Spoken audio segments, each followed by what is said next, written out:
Et donc, la session qui nous intéresse maintenant concerne les compétences durables pour gérer les documents et les données. Alors, je dois normalement avoir à mes côtés deux personnes que voici. Alors, je vous présente donc Aline Habert, qui est chargée de mission de transformation numérique dans une collectivité locale de plus de 30 000 habitants, et Jean Gauthier, qui est directeur de CERDA Compétences.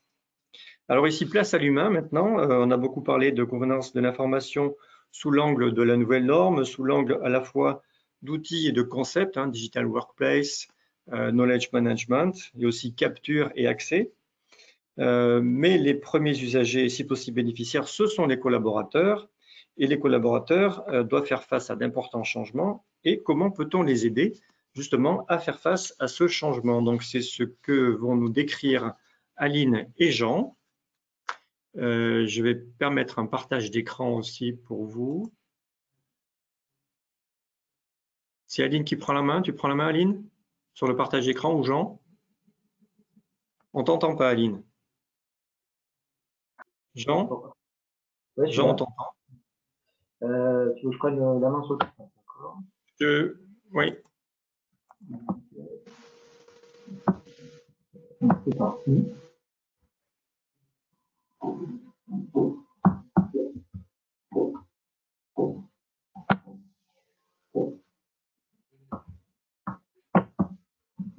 Alors, il y a un problème de son quelque part, j'ai l'impression.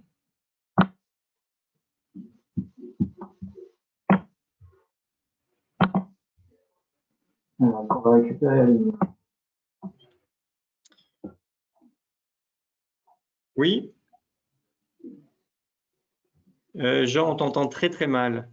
Ah bon? Là, je parlais pas, c'est normal. C'est normal, mais le son paraît un petit peu assourdi, un peu lointain. Ok, je peux pas faire beaucoup mieux. Hein.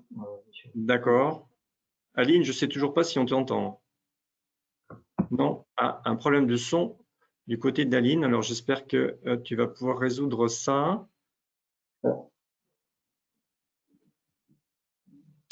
En tout cas, la première question concernait donc, on se situe dans un cadre de gouvernance de l'information et vous deux, vous parlez de compétences durables. Qu'est-ce qu'il faut entendre par compétences durables? Et pendant que Jean va me répondre, j'espère qu'Aline va pouvoir trouver une solution pour son problème de son ou peut-être se brancher parallèlement via son téléphone. Ouais. Alors, nous, effectivement, on parle de compétences durables, en fait, sur deux angles.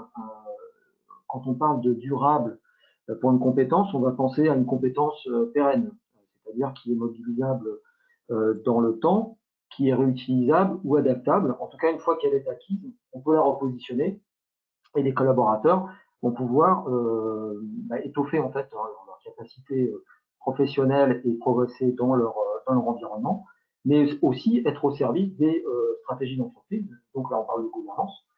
Des compétences durables sont importantes pour pouvoir appliquer des bonnes pratiques au quotidien au service des stratégies de l'entreprise.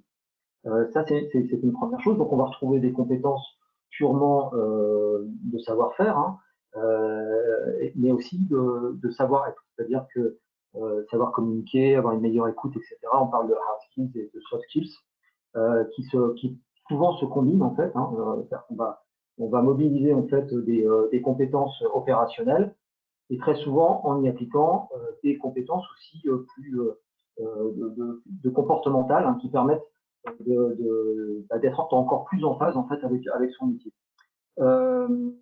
Donc là, on parle de durable, donc pérenne. On parle aussi de durable dans le sens responsable.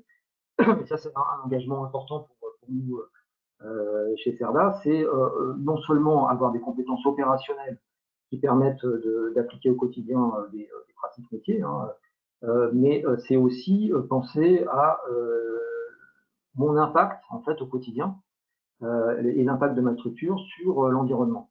Donc durable dans le sens responsable. Donc là, j'ai mis un petit dessin avec deux collaborateurs qui ont des pratiques très différentes. Hein. On voit qu'à gauche, par exemple, on va avoir des boîtes mail pleines avec des pièces attachées autant qu'on en voudra, avec des stockages de fichiers sur les serveurs, avec on ne sait plus quelle est la bonne version, etc. D'ailleurs, sur les boîtes mail, on trouve très régulièrement hein, des boîtes mail avec 5 voire 6 ans de mail, hein, avec encore toutes les pièces cachées. Donc tout ça charge les serveurs, ça ne sert pas à grand chose. Et puis on va aussi imprimer quand c'est pas nécessaire, etc. Alors qu'à droite, on a quelqu'un qui va avoir une gestion de boîte mail résumée, hein, qui va les transformer en tâches, qui va éviter d'envoyer des pièces attachées à 5 ou 6 correspondances qui dupliquent en fait les fichiers sur des serveurs, pour des fichiers qui sont d'ailleurs souvent pas lus, hein, donc qui restent sur les boîtes mail. Donc on va plutôt mettre des liens vers le document tel qu'il est dans la base. Ça permet aussi d'avoir toujours la bonne version et de pas se perdre. On va avoir un plan de classement raisonné et puis on va imprimer très peu, hein, quand on en a besoin. Donc là, on voit en fait que la notion de durable en fait est combinée. Hein. On va avoir des compétences durables dans le temps, c'est-à-dire quand on a les bonnes pratiques pour pouvoir s'inscrire dans une bonne gouvernance de l'information, eh bien on va le garder et on va pouvoir le répliquer et le mobiliser dans sa carrière. Et en même temps, on va avoir des compétences durables dans le sens responsable, c'est-à-dire qu'on va avoir moins d'impact sur l'environnement. Voilà pourquoi on parle de compétences durables et comment on le pose sur 2 niveaux. Et je crois que tu distingues 3 niveaux de formation: informationnel, compréhension et le pourquoi, comment faire. Oui, tout à fait. Alors en fait, quand on va parler après des compétences qui sont individuelles et collectives, mais c'est vrai qu'il faut avoir trois niveaux. Hein, et ça, là, on est dans la conduite du changement, hein, dans la transition digitale, dans les grands projets qui viennent transformer l'entreprise, et notamment des projets de gouvernance, hein, qui vont s'appliquer à différents endroits. Il faut penser à ces 3 niveaux qui sont l'information, hein, c'est déjà informer les gens qu'il y a des transformations en cours. C'est ensuite de la compréhension, c'est-à-dire qu'on va les acculturer et il faut qu'ils comprennent pourquoi on va changer les pratiques. Et ensuite, en 3e niveau, on va rentrer dans les savoir-faire. Et là, on rentre véritablement sur l'aspect de compétences, hein, puisque vous voyez bien que sur les 2 premiers niveaux, on est plutôt sur de la transmission d'informations et de l'acculturation, mais qui ne sont pas non moins importants. Et après, sur les savoir-faire ou les savoir-être, on va avoir différents niveaux, on rentrera après plus dans le détail. Alors, je vois que Aline est revenue. Ah, très bien. Mais je l'entends toujours pas.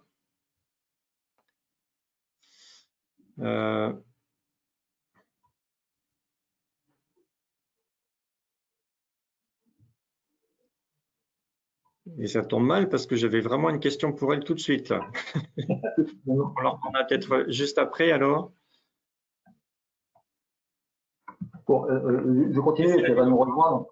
Tu pourras lui reposer la question éventuellement. Oui, je la garde pour plus tard. Ouais. En tout cas, oui, la question aussi, c'est de savoir par rapport à la formation, est-ce que la formation, c'est quelque chose qui s'aborde de façon individuelle ou collective? Est-ce qu'on pose comme ça directement un plan de formation pour tout le monde ou comment faut-il procéder? Alors, les deux, mon capitaine, comme je l'ai mis là, en fait, les compétences sont effectivement collectives et individuelles. C'est-à-dire qu'on va avoir des compétences qui sont transverses. Hein. On utilise un système d'information avec des applications métiers. Donc, elles vont être transverses. Il va y avoir des compétences très transverses sur le système d'information de base. Après, on va avoir des compétences collectives par métier ou par service ou par projet, hein, qu'on va partager. Mais elles sont aussi très individuelles et ça, c'est important puisque il va falloir prendre en compte le fait que on n'est pas tous égaux hein, face à l'apprentissage des compétences et que dans certains cas et dans certaines transformations, je pense au courrier par exemple, je donne un exemple quand on passe en dématérialisation du courrier, les services courriers sont souvent organisés avec des populations qui n'ont pas forcément justement eu les pratiques de bureautique ou d'informatique, on leur amène des choses très nouvelles. Et dans ce pool de collaborateurs, il va y avoir des gens qui vont s'acculturer très facilement et arriver au savoir-faire, et d'autres avec qui il va falloir prendre plus de temps. C'est pour ça qu'on parle d'inclusion numérique. Ça, c'est très important dans les projets globaux d'informatisation et de transformation digitale. Ne pas laisser les gens au bord du chemin, pardon, des collaborateurs qui seraient un peu perdus. Donc, il faut pour eux prévoir déjà un accompagnement particulier. Ensuite, elle est aussi multi-hiérarchique. Et ça, c'est important parce que on a parfois tendance à oublier le management ou le middle management, qui va être un relais fort en fait dans les projets, notamment de gouvernance, pour faire piloter en fait les bonnes pratiques et les compétences au quotidien. Et si on leur apporte pas eux-mêmes une compréhension forte et voire des compétences de management appliquées au pilotage de leur activité par rapport aux nouvelles pratiques, eh bien on va avoir une perte de relais en fait forte, hein, et qui ne sera pas du coup relayée aux collaborateurs qui ont parfois besoin d'avoir un référent, hein, qui discuter. Ils ont des problématiques, donc il faut que le management soit accompagné aussi à ce niveau-là, c'est important. Et je reviens sur le niveau, en fait, dont on parlait tout à l'heure, les 3 niveaux, hein, le côté informationnel, le côté compréhension, et après le savoir-faire avec plusieurs niveaux. Sur les 2 premiers niveaux, on va être plutôt sur du onboarding, c'est-à-dire comment on fait entrer les gens en fait, dans le projet, parce qu'on les a bien informés et qu'ils ont compris pourquoi on changeait leur pratique au quotidien. Pourquoi on mettait des niveaux d'outils, des niveaux de dispositifs, des niveaux de process. Et ensuite, seulement, on va les amener à des savoir-faire, où là, il y aura plusieurs niveaux. Hein. Sur la même application, on n'aura pas forcément les mêmes choses à faire en fonction des collaborateurs. Voilà, donc on a une approche collective, individuelle et multi-hiérarchique, c'est très important, avant de passer à l'identification des compétences. On va le voir après au niveau des rôles. Et tu utilises du recours à un concept de valise pédagogique, hein, c'est un mot qu'on a déjà entendu ce matin aussi. Oui. Qu'est-ce que ça recouvre? Alors justement, on va le compléter tout à l'heure, hein, quand j'ai parlé des plans de formation et des ce qu'ils contiennent. Et effectivement, quand on pense justement informationnel, compréhension et savoir-faire, tout ça va être en fait entré dans des balises pédagogiques qui vont être destinées à des rôles en fait, hein, des gens qui auront besoin par rapport aux compétences identifiées, qui vont retrouver dans la balise pédagogique tout ce dont ils ont besoin, et avec des différents modules, hein, différents contenus, différents accompagnements. Mais la balise pédagogique doit commencer à être pensée en amont avant d'après de la remplir, et on va voir comment on la compose effectivement.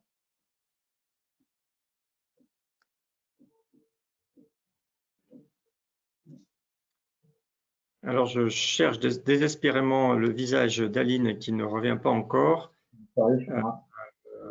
Voilà, j'en suis désolé. En plus, on avait fait des répétitions et tout marchait très bien, mais ça arrive. Y a-t-il des rôles à préciser dans les formations? Quels sont les rôles entre l'administration? Oui, c'est ça. En fait, justement, comme on parlait de valise pédagogique, elles vont être attachées en fait à des rôles. Nous, on parle de persona, un peu comme dans le marketing.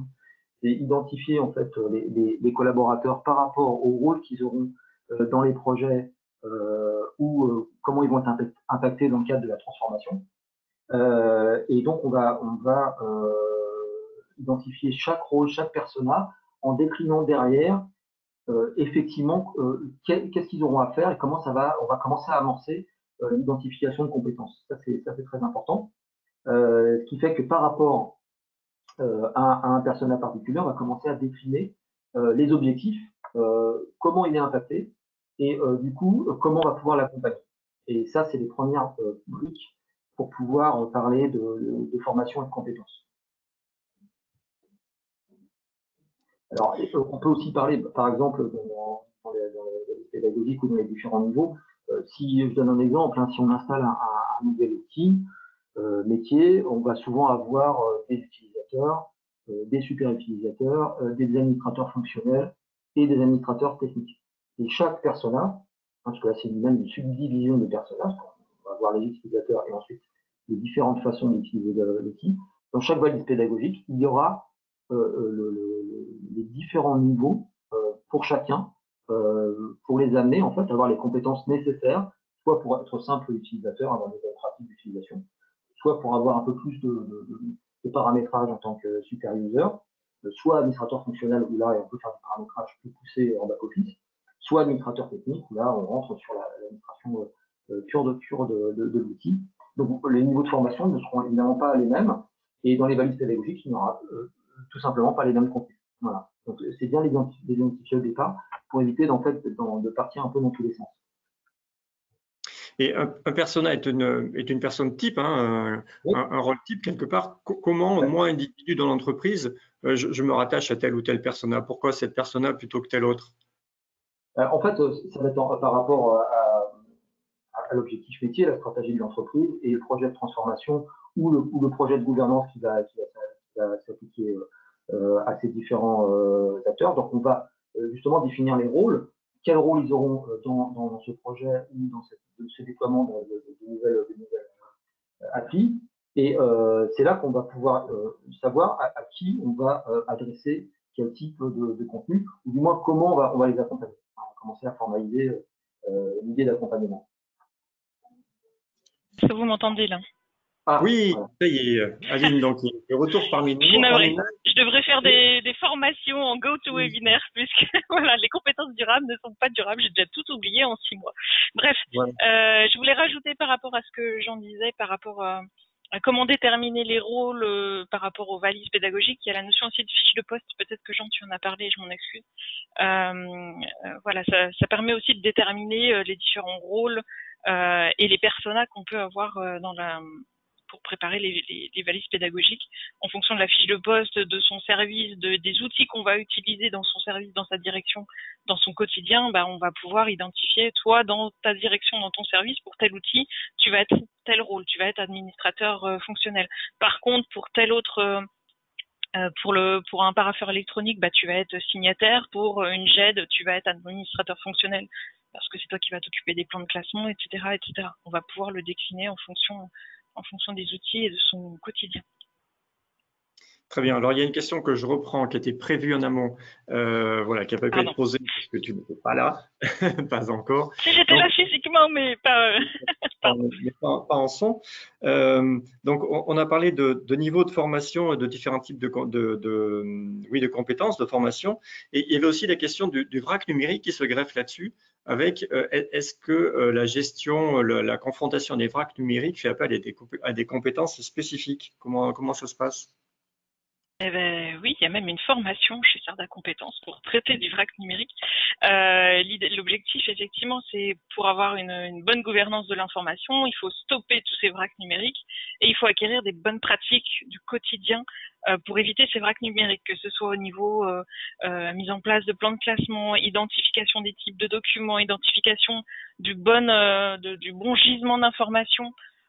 Où je mets mon document, à quel endroit il doit se trouver, éviter qu'il y ait des doublons et des triplons qui soient aussi stockés sur le poste de travail, qui soient stockés dans une boîte mail, dans un outil de gestion électronique de documents, que sais-je. Plus on va acquérir des bonnes pratiques pour éviter ces vracs numériques, plus on fera de la gouvernance durable. Je sais pas si on peut aussi parler de gouvernance durable, mais voilà, dans le long terme, on peut, pourquoi pas. On va vraiment pérenniser ces compétences de vrac numérique pour faire de la gouvernance de gouvernance durable, j'aime bien. Faire de la gouvernance de l'information sur du long terme, que ça soit pérennisé dans notre parcours de formation, dans la carrière, dans l'évolution de l'entreprise. Ça en fait effectivement partie. Le vrac numérique et plein d'autres sujets, évidemment. Alors, la formation, c'est purement l'affaire du service formation, des ressources humaines, ou est-ce qu'il y a d'autres pôles dans l'entreprise qui peuvent aussi prendre ça en main? Alors, des métiers, éventuellement de l'extérieur? On s'appuie sur d'autres services. Hein. Il y a effectivement les métiers, hein, parce que eux sont bien au fait des processus et des bonnes pratiques et des points d'attention, etc. Donc, on va s'appuyer sur eux, évidemment. C'est-à-dire que le service formation et le service RH vont être plus là en appui et dans un deuxième volet pour formaliser justement faire de l'ingénierie pédagogique, soit parce qu'il y a un service formation qui sait faire ça, soit en se faisant aider par un cabinet qui va faire l'ingénierie pédagogique pour eux. Là, c'est dans une deuxième étape. On va éventuellement s'appuyer sur le service juridique aussi, hein, parce on va valider certains points d'attention qu'il faudra intégrer dans les parcours et dans les modules. Donc, on va effectivement ne pas rester que sur le côté pur RH et managérial. On va s'appuyer sur les activités et les différents services supports. Vous préconisez de manière générale de cartographier les compétences. Comment dresse-t-on une telle cartographie? Alors, une fois qu'on a identifié nos personas, en fait, bon là j'ai mis un exemple, hein, c'est un extrait d'un tableau, mais qui est beaucoup plus grand que ça. Hein. On va par rapport aux personas, en fait. Alors déjà, on a vu les compétences collectives et individuelles. Donc là, on va identifier le public qui sera concerné. Et là, l'exemple, c'est par exemple, il y a des compétences très transverses, hein, avec un niveau important, mais qui est juste de la culturation et de la compréhension. Hein. Donc, on va faire un webinaire avec un support de référence pour que les gens soient au fait là, c'est sur la signature électronique, hein, par exemple, hein, pour comprendre les enjeux qu'il y a derrière. Donc, typiquement, là, on va s'appuyer aussi sur le service juridique qui va nous aider à composer les arguments forts, hein, pour savoir pourquoi on utilise et dans quel cadre. Et puis ensuite, on va avoir une compétence opérationnelle qui va être savoir faire une signature électronique, concrètement, comment ça se passe.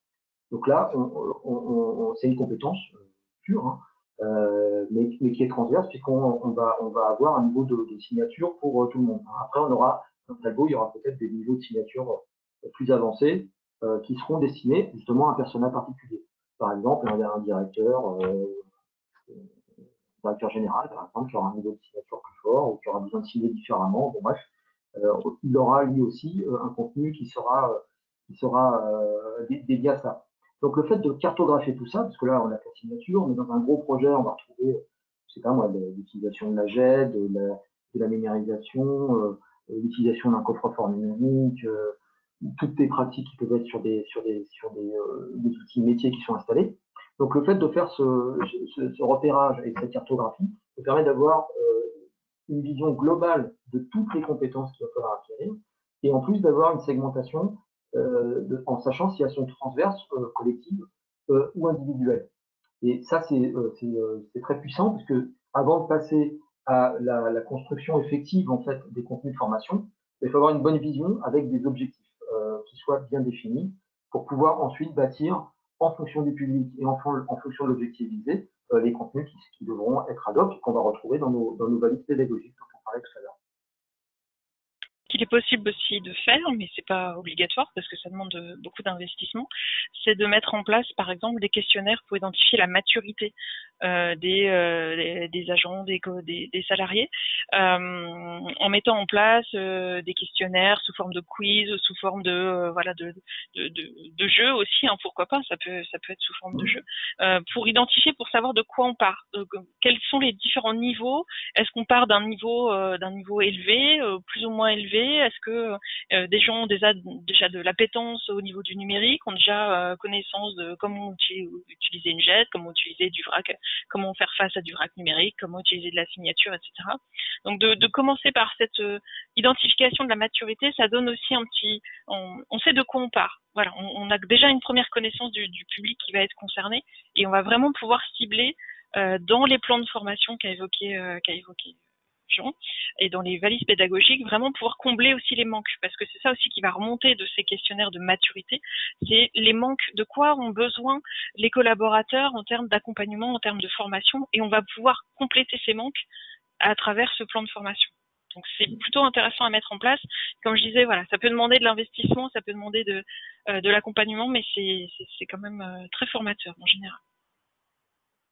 Et vous parlez de plan de formation, il faut parler de plan de formation ou de parcours de formation?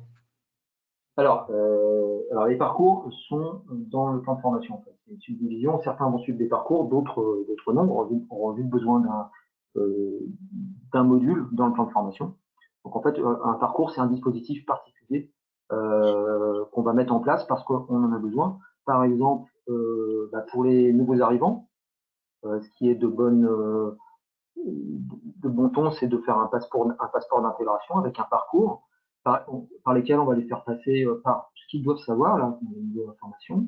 Le côté compréhension, c'est pourquoi on le fait, et après, comment on le fait, hein, sur le niveau savoir-faire. Donc, on va les embarquer dans un parcours complet, et on sera dans un plan de formation plus global. Hein, le plan de formation, en fait, c'est le plan de formation de l'entreprise. Dedans, là, on va avoir des formations modulaires, simples, et puis des parcours.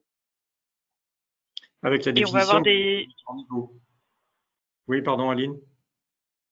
Non, tu l'as peut-être évoqué, Jean, c'est la notion aussi dans ce parcours formation, on va avoir des socles communs, des choses qui vont vraiment être fait pour tous les collaborateurs. Et puis, il va y avoir des choses très spécifiques en fonction des personas qu'on avait évoqués tout à l'heure. Si ma fiche de poste dit que je suis manager, je vais avoir un parcours plus spécifique manager. Si ma fiche de poste dit que je vais être administrateur fonctionnel de telle application, je vais avoir un parcours très spécifique. Mais voilà, on va pouvoir définir dans ce plan de formation un socle commun et des modules spécifiques. Et dans ces modules spécifiques, comme disait Jean, il va y avoir des notions de niveau, niveau de base, d'acculturation, des niveaux d'approfondissement, etc. Voilà. Par exemple, là, j'ai mis un exemple d'un module, en fait, qu'on a sorti de plan de formation qu'on a conduit. On est sur la thématique travailler en mode collaboratif. Donc là, on peut tout à fait être dans le cadre d'un parcours, mais là, on est sur un module en particulier, qui est, l'objectif d'idée, c'est savoir initier une démarche collaborative avec un programme de sensibilisation au collaboratif et le public qui est concerné. On a commencé à imaginer aussi les outils qui vont être utilisés, les supports qui seront délivrés en fait dans le cadre de la formation. Voilà. Pour bien faire la comparaison entre le plan de formation global, le côté modulaire et le côté parcours qui va embarquer plusieurs modules. Alors justement, en matière de support, comment se présente éventuellement matériellement ou même numériquement, comment se présentent ces supports? Alors en fait, les supports, là c'est la dernière étape, parce qu'on parlait d'ingénierie pédagogique tout à l'heure. L'idée c'est d'abord de faire ce gros travail de bien positionner les objectifs, d'imaginer ce qui va être déroulé en termes de ce qu'on appelle un déroulé pédagogique, qui soit séquencé, qui soit bien périmétré par rapport à l'objectif qu'on vise. Et ensuite seulement, on va voir sous quelle forme, sous quel format ça va être soit diffusé, soit accompagné. C'est-à-dire qu'on pourrait avoir, là je reviens sur la notion de parcours dont tu parlais, on pourrait tout à fait avoir au début de la vidéo qui va être informationnelle, ensuite un mix de présentiel ou de distanciel, c'est-à-dire un échange pour la compréhension, du type webinaire par exemple, avec des questions pour bien comprendre, voilà, pour répondre aux questions des gens. Et puis ensuite, quand on va passer à la partie savoir-faire, on va avoir des modules, on va retrouver du PowerPoint, on va retrouver des exercices, on va retrouver des études de cas, pourquoi pas des tutoriels en appui. Donc on va en fait amener les contenus et les supports qui seront toujours au service de l'objectif. Donc c'est très important parce qu'il faut bien comprendre, on fait d'abord le travail d'ingénierie, de penser ces formations avant de penser au format que ça aura. Il faut jamais partir de dire tiens, on va faire un MOOC par exemple. On va faire un MOOC d'entreprise, c'est super. Oui, c'est super, mais pourquoi? C'est quoi les objectifs? Comment il va être dimensionné? C'est pour qui? Quel public? Quel persona? Etc. Est-ce que plusieurs personnages sont concernés? Est-ce que le MOOC sera découpé, etc. Donc ça, c'est à la fin qu'on fait. C'est pas au début. Voilà. Donc on peut utiliser après. Non, pardon, Jean. Pour compléter ce que tu disais, les supports vont vraiment varier en fonction du planning finalement de mise en place d'un outil. Je prends toujours mon exemple de parapheur électronique, par exemple, parce que c'est le sujet du moment de mon côté. L'idée, c'est en lien aussi avec le plan de communication. C'est comme disait Jean, on va peut-être commencer par un support plus d'acculturation, d'information. Tiens, on a un projet de parapheur électronique qui va se lancer. Qu'est-ce qu'un parapheur électronique? Donc là, on va être sur des supports très accessibles à tous, avec de l'acculturation, des définitions, des choses très très génériques, le socle commun. Et puis petit à petit, au moment où on va commencer à aller dans les services, on va commencer à faire du sur-mesure en fonction de l'utilisation. Tiens, dans ce service-là, je vais avoir trois valideurs, 2 déposants et puis un signataire. Là, on va créer des supports plus du pas à pas, plus du clic à clic pour le déposant, pour le rôle de signataire, pour le rôle de valideur. Ça va être sur de la formation vraiment accompagnée derrière la personne, derrière son ordinateur. On va lui laisser quand même un petit pense-bête sous forme de guide. Ça peut être du PowerPoint, ça peut être sous forme de foire à questions, ça peut être des tutoriels vidéo, etc. Mais vraiment pour ne pas laisser non plus, une fois qu'on a fait l'accompagnement à côté de l'utilisateur, on va pas le laisser comme ça tout seul dans la nature. Il faut toujours prévoir du support en cas de question. Tiens, ça, je sais plus comment le faire parce que il faut aussi penser que les outils du quotidien de gouvernance, on va pas forcément les utiliser tous les jours. En tout cas, peut-être pas aussi profondément chaque jour. Donc, il faut se dire, tiens, si quelqu'un a une question, il faut qu'il puisse trouver la réponse et qu'il soit pas laissé tout seul au milieu de rien, sans information, sans explication. Donc, les supports vont vraiment varier et le formalisme de ce support va vraiment varier en fonction de la mise en place d'outils, en fonction du plan de communication. Pareil, quand il va y avoir peut-être un bilan 6 mois plus tard, ça va permettre aussi d'identifier est-ce que vous avez eu suffisamment d'aide, est-ce que les supports étaient adéquats par rapport à ce qu'on a mis en place, est-ce qu'il faut rajouter des supports d'information, de formation, même si le projet et même si l'outil est déjà en production, mais aussi penser aux nouveaux arrivants, comme le disait Jean tout à l'heure, pour vraiment boucler la boucle et avoir un sujet de gouvernance de l'information, un outil de gouvernance de l'information qui soit vraiment couvert par tout type de support et qui répondent à toutes les compétences liées à ces outils de gouvernance. Ça, c'est vraiment important. Et donc, on l'indique notamment ici au niveau des plans de formation. Là, on l'a mis, si c'est des tutoriels, des formations en séance, etc. Oui, tout à fait. Et pour diffuser tout ça, ce qui se pratique beaucoup en entreprise, c'est d'utiliser un LMS, un Learning Management System. C'est une plateforme en fait pédagogique pour pouvoir diffuser de la formation. Donc là, nous, on utilise Moodle, qui est un standard plutôt qui vient de l'université, donc un standard reconnu au niveau mondial, qui est très souple et qui permet de faire beaucoup de choses. On peut, à l'intérieur de l'LMS, on va faire du modulaire. Je parlais de module tout à l'heure, mais on peut faire aussi du parcours. Avec donc là, on va insérer plusieurs modules et en fonction de comment on aura pensé la formation et comment on l'aura construite, on va avoir un mix de vidéos, de présentiel, de distanciel. Même en présentiel, on peut utiliser le VMS. On peut y insérer des exercices qui seront faits en salle, ce qui permet d'avoir une traçabilité globale sur tout, soit sur un parcours simple, sur un module simple, pardon, soit sur tout un parcours. Puisque l'avantage du LMS, c'est qu'on va avoir quelles séquences ont été effectuées, est-ce que le collaborateur a été jusqu'au bout, est-ce qu'il a fait l'exercice de validation enfin, est-ce qu'il l'a réussi ou pas, ce qui permet de l'accompagner derrière, en éventuellement en l'orientant ou en l'aidant en fait à là où il y a des difficultés de compréhension de savoir-faire. Donc c'est des outils qui se pratiquent beaucoup dans les grandes entreprises, voire même les administrations aujourd'hui. Et c'est ce que je conseille de faire, d'avoir quelque chose au même endroit. Le piège, c'est parfois de mettre des supports ou des contenus pédagogiques un petit peu ce qui amènerait à un vrac, avec un peu de choses un peu partout, c'est pas très bien organisé. Les collaborateurs ont du mal à s'y retrouver et comme c'est pas très facile à utiliser, souvent ils n'y vont pas du tout. Voilà, c'est un peu ça le résultat. Alors que là, on les inscrit soit un module, soit un parcours, et donc ils sont accompagnés derrière pendant toute la durée de la formation. Et donc, le LMS donne une vision pour le formateur de où en est en fait chaque personne.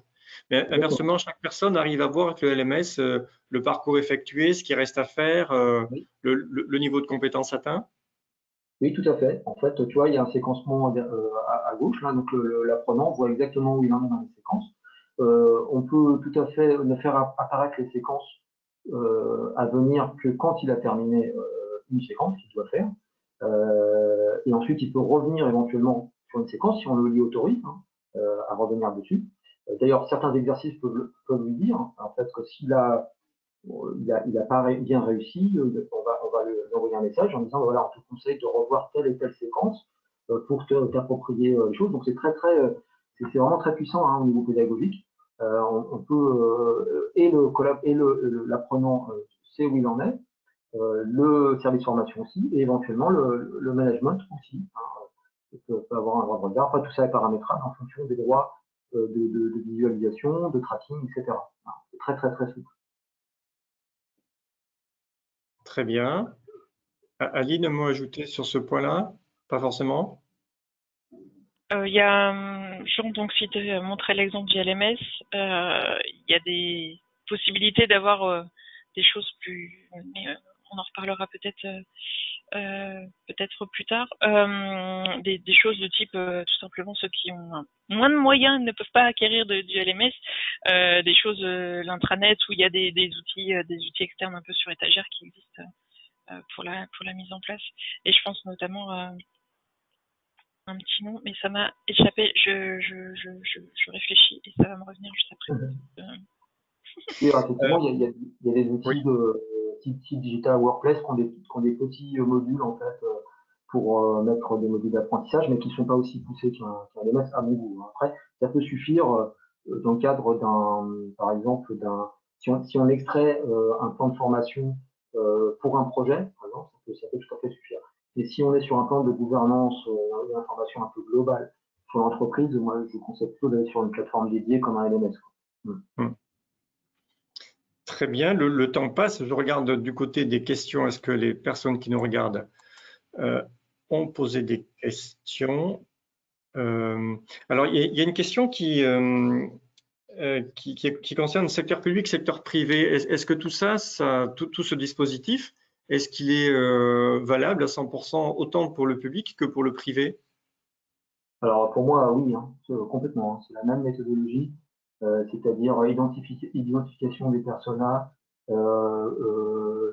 cartographie des compétences pour ramener vers des objectifs clairs pour après faire des déroulés et après sur les modules et ensuite faire les supports. C'est une méthode qui s'applique partout pour moi. Je ne vois pas ce qui ferait la différence entre du public et du privé en fait. Effectivement, je confirme, on a aussi des compétences à gérer au niveau du secteur public. Il y en a aussi. Après, on a la possibilité de se faire aider par le service formation, comme on le disait tout à l'heure, et on a aussi l'opportunité de se faire aider par le CNFPT, par exemple, tout ce qui est fonction publique territoriale en tout cas. CNFPT qui est un organisme de formation publique ou qui propose un large catalogue pour déployer ses compétences.